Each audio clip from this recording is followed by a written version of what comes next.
est d'accord que la musique qu'il y a sur la voiture là, c'est pas la musique qui est obligée d'être écoutée avec la entière? Non. Genre elle est pas. Genre c'est toi qui choisis?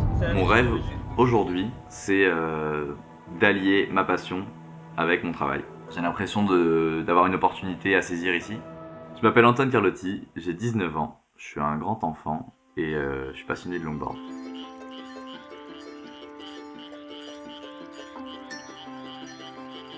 Alors il y a beaucoup de choses qui me plaisent dans le longboard. Je dirais qu'en un, c'est la communauté. Juste parce que c'est une espèce de grande famille que j'ai découvert il y a 7 ans maintenant. Ce que j'aime par-dessus tout, c'est skater avec des amis, partager des runs et juste me retourner pendant que je skate et voir les visages de mes potes avec un grand sourire.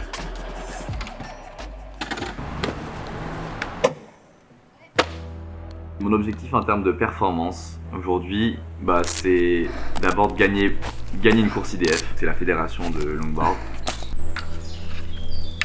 Et notamment Kozakov, qui pour moi est la course la plus prestigieuse du circuit. J'ai dit Kozakov, ok? C'est bon pour vous ou pas? C'est dit, hein, c'est filmé, c'est une caméra. Alors tu le sors que ça marche. Hein. Il y a 5% de chance.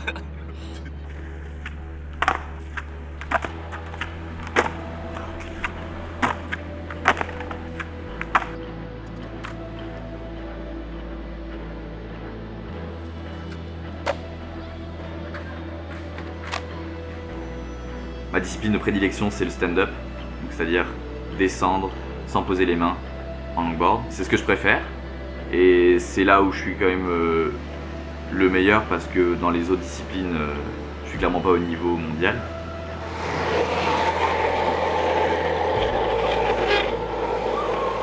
Simplement, il y a une seule course pour faire ça, c'est la No Pose Down à KNK. C'est un événement qui se passe sur une semaine en Slovénie, il y a 18 virages. Et la course, c'est le dernier jour. Quand j'ai gagné, j'ai poussé un cri incroyable, j'ai vu sur la vidéo. J'avais juste gagné la course de mes rêves, mais c'est tout finalement, c'est juste un moment ponctuel.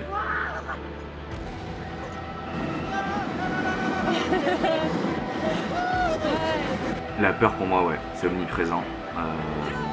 C'est là tout le temps. Dès que je skate, j'ai peur, à tout moment. Je pense que parmi mes slides, mes moments les plus mémorables, je sais que j'ai vraiment certains slides en tête dont je me souviens. Et quelques secondes avant, j'avais peur. J'avais très peur de me dire est-ce que ça va passer ou pas. Et c'est une chose positive pour moi parce qu'avoir peur, ça permet d'être conscient qu'il y a des risques, évidemment, et ça permet de gérer ces risques, de les minimiser. Ouais, j'ai vu. Après, je pense qu'il y a deux choses différentes. Il y a le fait de rouler en route ouverte et le fait de rouler en route sécurisée. Rouler en route ouverte, ça n'a rien à voir. On roule pas du tout en dépassant nos limites. On roule avec une marge de sécurité énorme pour que, évidemment, c'est pas nous qui conduisons les voitures qui remontent et les motos ou quoi que ce soit qui montent, les camions. Donc si eux ils font une erreur, il faut que nous on puisse la gérer. C'est pas à eux de le faire.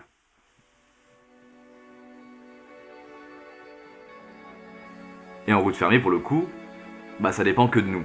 Et donc ça, c'est ça qui est super, c'est ça qui est le plus amusant parce que on n'a pas à penser à 10 000 trucs à la fois, on pense juste à faire du skate et évidemment essayer de pas tomber, mais si on tombe, c'est pas très grave finalement. On s'est retrouvé dans des runs à KNK, en Slovénie, où parfois on était 20, 30 personnes qui se suivent. Donc évidemment, si vous avez 30 skateurs qui se suivent et que le premier tombe, derrière ça va faire un peu de dégâts. Mais vu qu'on est dans un endroit sécurisé, généralement on tombe, c'est rigolo. C'est un peu survivre chaque virage. Et honnêtement, c'est bizarre de penser comme ça. Mais je pense que c'est ce que beaucoup de longboarders aiment. C'est ce côté, est-ce que ça va passer ou pas? Et c'est ce qui est super excitant et on adore ça. I like sketching. Évidemment, il y a une limite qui est présente dans ma tête. Et c'est difficile de le voir quand on est extérieur. Je sais que j'ai beaucoup de proches qui parfois ont peur, ils me disent mais ce que tu fais là c'est trop dangereux. Mais pour moi c'est pas du tout à eux de dire si c'est dangereux ou pas. C'est moi avec moi-même et je sais parfaitement où sont mes limites. Et je pense que c'est ça qui a beaucoup contribué, même s'il y a un facteur chance évidemment puisque tout ne dépend pas de moi. Mais ça a contribué au fait qu'aujourd'hui je me suis jamais blessé gravement, je me suis jamais rien cassé, je me suis jamais fait d'enfant. Et évidemment je tombe beaucoup pour le coup, hein. C'est normal de tomber en apprenant. Je suis même content de tomber parfois en me disant bon bah ça veut dire que ça y est, je travaille quoi. Je suis pas là juste à faire du skate pour le plaisir, je m'entraîne.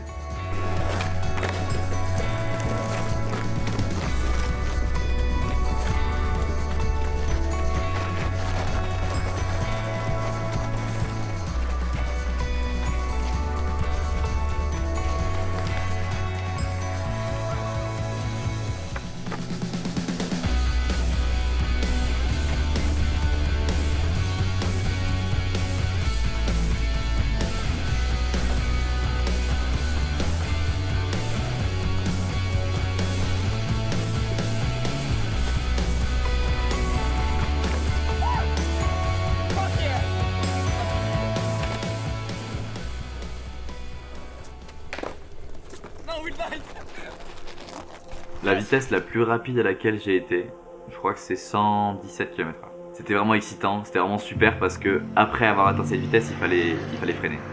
Et quand il faut freiner à plus de 100 km/h, c'est là que ça fait peur et c'est là qu'on a le plus de plaisir et le plus d'adrénaline. Personne n'a envie de se mettre au longboard en voyant une vidéo où quelqu'un va à 110 km/h en passant des voitures.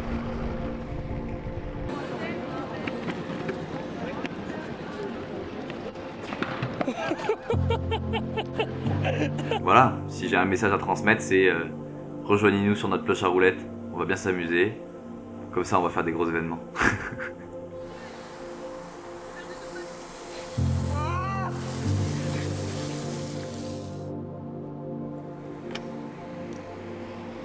Ça va pas du tout là. Tu sais gros, il m'a demandé d'enlever le casque mais y'a rien là.